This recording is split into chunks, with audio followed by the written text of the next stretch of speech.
एक परमात्मा कौन है, तो मैं थोड़ी सी आपको 5 बातों की कसौटी देती हूँ, उससे आप समझ लीजिएगा कि वो 5 बातें कौन सी है।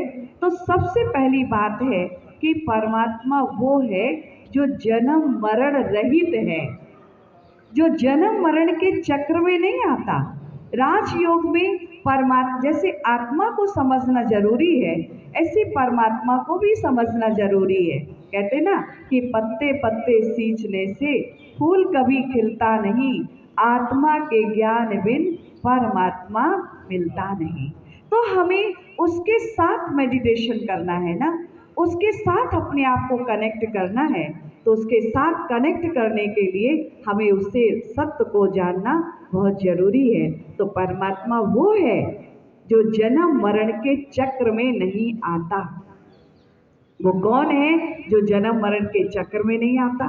दूसरी कसौटी है कि परमात्मा सर्वोच्च है, जिसके ऊपर किसी प्रकार का ऋण नहीं है। और तीसरी कसौटी है जो मान हानि निंदा स्तुति में नहीं आता, अपरिवर्तनीय है। और चौथी कसौटी है वो सर्वज्ञ है, सारी बातों का ज्ञाता है। और पांचवी बात है कि वो सर्वमाननीय है, जिसको प्रत्येक धर्म के लोगों ने माना हो। ऐसा नहीं कि एक ने माना और सबने छोड़ दिया, प्रत्येक धर्म ने माना। अब ऐसा कौन है जिसके पास जिसके साथ ये पांचों बातें लागू हो जाती है। तो पहला है जो बताया ना कि जो जन्म मरण के चक्र में नहीं आता। तो परमात्मा शिव जो जन्म मरण के चक्र में नहीं आते, शिव कभी शव नहीं बनता, तो परमात्मा शिव है। और दूसरी बात बताया कि परमात्मा वो जो सर्वोच्च, जब उस जन्म मरण के चक्र में नहीं आता तो उसके कोई माता पिता भी नहीं, उसका कोई टीचर भी नहीं, उसका कोई गुरु भी नहीं, ऋण मुक्त ऐसे संसार के अंदर कोई व्यक्ति नहीं जिसके ऊपर रहता है। गुरु का भी ऋण रहता है और टीचर का भी ऋण रहता है। तो 3 प्रकार का ऋण हर मनुष्य के जीवन में रहता है, लेकिन परमात्मा शिव ऋण मुक्त है, इसलिए वो सर्वोच्च है। और इसीलिए उसे कहा जाता है कि ऊंचा तेरा नाम है, ऊंचा तेरा धाम है, ऊंचा तेरा काम है। तीसरा, जब वो सर्वोच्च है, ऋण मुक्त है, जन्म मरण से मुक्त है, तो मान हानि निंदा उस स्तुति इन सब से भी वो परे है। चौथा, सर्वज्ञ है, वो सारी सृष्टि के आदि मध्य अंत का ज्ञाता है, इसलिए उसे सर्वज्ञ कहा जाता है। और पांचवी बात है कि सर्वमाननीय है, जिसको प्रत्येक धर्म के लोगों ने माना। अब शिव परमात्मा को प्रत्येक धर्म के लोगों ने याद किया, अपने अपनी भाषा के आधार पर, अपनी अपनी लैंग्वेज, जैसा देश वैसा परिवेश के आधार से उनकी लैंग्वेज। जैसे एक पिता की 3 संतान, एक संतान विदेश में पढ़ती है, एक भारत में पढ़ती है और एक ने पढ़ाई नहीं की, वो गांव में ही रहता है। अब जो विदेश में पढ़ता है तो वो अपने माता पिता को पत्र लिखता है, क्या बोलता है, मॉम डैड। और जो भारत में है वो कहता है मम्मी पापा। और जो खेती करता है तो वो कहता है अम्मा जी बाबू जी।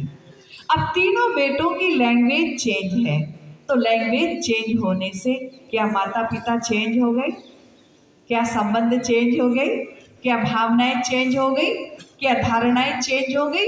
नहीं। तो इसी प्रकार से परमात्मा शिव को प्रत्येक धर्म के लोगों ने अपनी अपनी भाषा में याद किया। जैसे आप मक्का में जाइए तो मक्का में भी संग ए अस्वद नाम का पत्थर है जो शिव के आकार का ही है। और वहां पर जब हज करने हमारे मुस्लिम भाई जाते हैं तो वहां पर जाकर वो बोलते हैं, हे परवरदिगार नूर इलाही हमारा हज कबूल करो।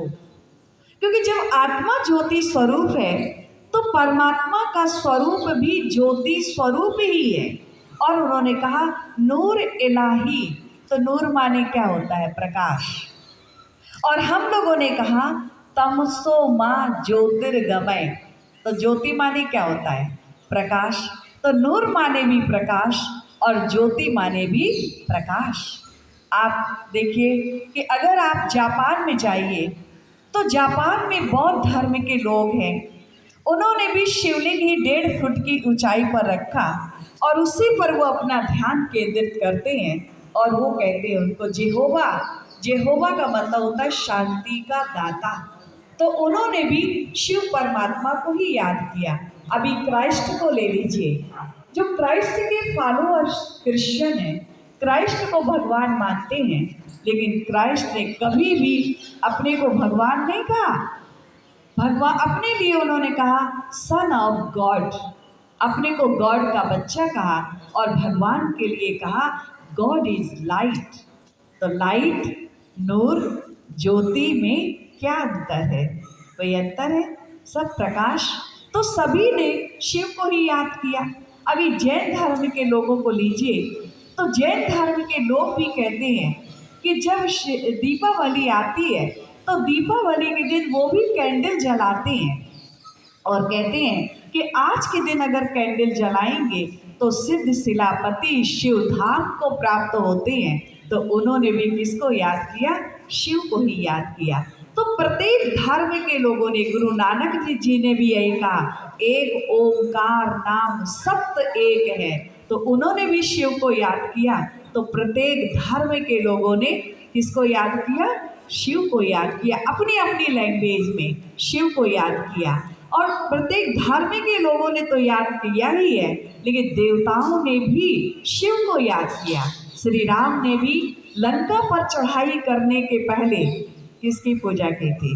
शिव की ही पूजा की। इसलिए कहते रामेश्वर, मतलब राम के भी ईश्वर।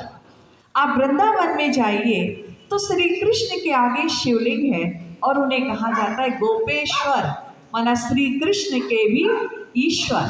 तो श्री कृष्ण ने भी शिव को ही अपना इष्ट माना। अभी आप देखिए हनुमान जी के लिए कहा ही जाता शंकर सुवन केसरी नंदन। गणेश जी ने भी शिव को ही याद किया। तो प्रत्येक देवताओं ने भी, देवियों ने भी शिव को ही याद किया। इसलिए कहते शिव शक्ति। तो देवियों ने भी शिव को याद किया। अब धर्म पिताओं ने, देवताओं ने शिव को याद किया। अभी आप असुरों में आइए तो रावण ने भी किसको याद किया? शिव को ही याद किया। तो प्रत्येक धर्म, देवी देवता, असुर सभी ने शिव को याद किया। इसलिए उनका नाम पड़ गया विश्वनाथ, सारे विश्व के नाथ। तो सारे विश्व ने शिव परमात्मा को ही अपना पिता माना, उन्हें अपना नाथ माना। इसलिए शिव के पीछे जितने भी आप नाम लेंगे वो सब नाथ के पीछे नाथ आता है। केदारनाथ, बद्रीनाथ, सोमनाथ, पशुपतिनाथ। नाथ शब्द आता या ईश्वर आता, रामेश्वर, मुक्तेश्वर, पापकटेश्वर, ईश्वर ही आता। इसलिए आज हमने समझ लिया कि परमात्मा कौन है? परमात्मा शिव है। और शिव परमात्मा की जितने भी नाम पढ़ते हैं वो सारे नाम गुणवाचक या कर्तव्यवाचक। हम आत्माओं के जितने नाम पढ़ते हैं संज्ञावाचक। इसलिए आत्मा अलग है और परमात्मा अलग है। दोनों एक नहीं कि वही आत्मा वही परमात्मा। परमात्मा पिता है और हम सभी उसकी संतान। परमात्मा क्रिएटर और हम सब उसकी क्रिएशन। परमात्मा डायरेक्टर, हम सभी एक्टर। चेंज अलग अलग है। तो जितने भी नाम शिव परमात्मा के पढ़ते हैं वो सब गुणवाचक